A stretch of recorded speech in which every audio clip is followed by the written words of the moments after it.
ஐயனார் துணை today episode. வீடியோக்குள்ளே போகிறதுக்கு முன்னே எங்கள் சேனலை சப்ஸ்கிரைப் பண்ணாதுங்க, சப்ஸ்கிரைப் பண்ணிங்க. பக்கத்தில் இருக்கிற பெல் பட்டனை கிளிக் பண்ணிங்க. அப்போ தான் நான் போடுற வீடியோ உங்களுக்கு உடனே வரும். வாங்க வீடியோக்குள்ளே போகலாம்.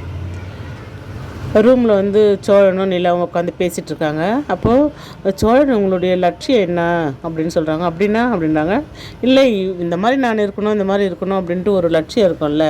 இப்போ என்னை பாருங்கள், நான் நல்லா படிச்சுட்டு ஒரு பில்டிங் இதுவாக ஆகணும் அப்படின்னு சொல்லிட்டு ஆர்டிக்கே ஆகணும் அப்படின்ட்டு எனக்கு ஒரு லட்சியம் இருக்குல்ல, அந்த மாதிரி கேட்குறேன் அப்படின்னா சோழன் அப்படியே எனக்கு அப்படிலாம் இல்லைங்க, கார் ஓட்டணுமா, வீட்டுக்கு போனோமா, சாப்பிட்டோமா, தூங்கணுமா அப்படின்னு தாங்க இருப்பேன் அப்படின்னா. இதெல்லாம் ஒரு லட்சியமா? அப்படியெல்லாம் இருக்கக்கூடாது சோழன், தப்பு. ஒரு லட்சியம் இருக்கணும் அப்படியா அப்படின்ட்டு சோழன் பேசிவிட்டு கம்மன் படுத்து தூங்கிடுவாங்க. சோழன் அதையே யோசிச்சுட்டு இருப்பாருங்களா சொன்னதே. அடுத்த நாள் காலையில் சேரன் கிச்சனில் சமையல் செஞ்சிட்ருப்பார். அப்போ சந்தா வீட்டிலேருந்து ஃபோன் வரும். எடுத்து பேசுவார். சொல்லு அப்படின்னு சொன்னோன்னே, இல்லை பையா அந்த மாதிரி சந்தாவை கூட்டிகிட்டு போகிறதுக்காக ஊர்லேருந்து ஆள் வராங்க அப்படின்னா, சரி நீ ஒன்றும் பயப்படாத, நான் வரேன் அப்படின்னு சொல்லிட்டு பாண்டிக்கிட்ட பேசுகிறேன்னு வருவார். பாண்டி வானதிக்கிட்ட பேசினிருப்பாங்க. அப்படியே பேசுறதுக்கு அப்படியே திரும்பி கிச்சனுக்குள்ளே போவார். திரும்பி வருவார். திரும்பி அதே மாதிரி வானதிக்கிட்ட பாண்டி பேசியிருப்பார். பாண்டிக்கிட்ட சொல்லிவிட்டு சந்தா வீட்டுக்கு போகலான்னு சேரன் யோசனை பண்ணியிருப்பார். பாண்டி ஆனால் பிஸியாக ஃபோனில் பேசினோக்கோ அப்படியே தயங்கிட்டே நிற்பார். இதை பார்த்துட்டு பாண்டி நான் சொல்லுண்ணே, ஏன்னா இவ்வளோ டென்ஷனாக இருக்குது அப்படின்னு கேட்பாரு. இந்த மாதிரி சந்தா வீட்டில் ஊர்லேருந்து வராங்களாண்ட ஆள் சந்தா வீட்டுன்னு போகிறதுக்கு அப்படின்வாங்க. உடனே பாண்டி ஷாக் ஆகிடும். சரி வானே போகலாம், நான் இட்டுன்னு போகிறேன், வா நீ சைக்கிளில் எப்போ போய் சேருது, நான் வானே இட்டுன்னு போகிறேன், 5 நிமிஷத்தில் நம்ம போயிடலாம் அப்படின்னா, சரிடா அப்படின்ட்டு பாண்டியும் சேரனும் சந்தா வீட்டுக்கு போவாங்க.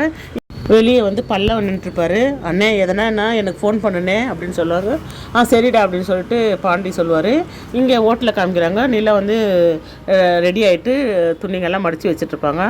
அப்போது சோழன் உள்ளே வருவார். என்னங்க பண்ணுறீங்க, வாங்க டிஃபன் சாப்பிட்டு வரலன்னா, ஐயோ சோழன் இப்போ தான் நான் காஃபி குடித்தேன், ஒரு 1/2 hour பொறுத்து சாப்பிட்லாம் அப்படின்னா, சரிங்க அப்படின்ட்டு உட்காந்து பேசிகிட்டு இருப்பாங்க. இங்கே பார்த்தீங்கன்னா சேரனும் பாண்டியும் சந்தா வீட்டுக்கு வருவாங்க.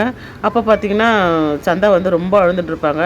கவலைப்படாத, நாங்களாம் எதுக்கு இருக்கோம், நாங்கள் பார்த்துக்குறோம், நீ அழாத அப்படின்னு சொல்லுவாங்க. உடனே இல்லை பையா, அவங்க சென்னைக்கே வந்துட்டாங்களாம், அதுக்கு தான் பயமாகுது, எந்த நேரத்துலையும் இங்கே வந்துடுவாங்க, சரி எங்கள் வீட்டுக்கு போயிடலாமா அப்படின்னு சேரன் கூடுவார். பையா நீயும் நானும் நல்ல ஃப்ரெண்டுன்னு தெரியும், அதனால் உங்கள் வீட்டையும் தேடி வந்துடுவாங்க, அதுதான் பயமாக இருக்குது அப்படின்னு சந்தா அவங்க அண்ணன் சொல்லுவார். ஃபோன் பண்ணுவாங்க. ஃபோன் பண்ணும்போது சந்தா வீட்டுன்னு வான்னு சொல்லுவாங்க. நான் இட்டுன்னு போவதனால இப்போ அவங்களே இங்கே தேடின்னு வந்துட்டாங்க அப்படின்ட்டு சந்தாவோட அண்ணன் சொல்லுவார். சந்தா சேரனோட தோளில் சாஞ்சிட்டு அழுவாங்க.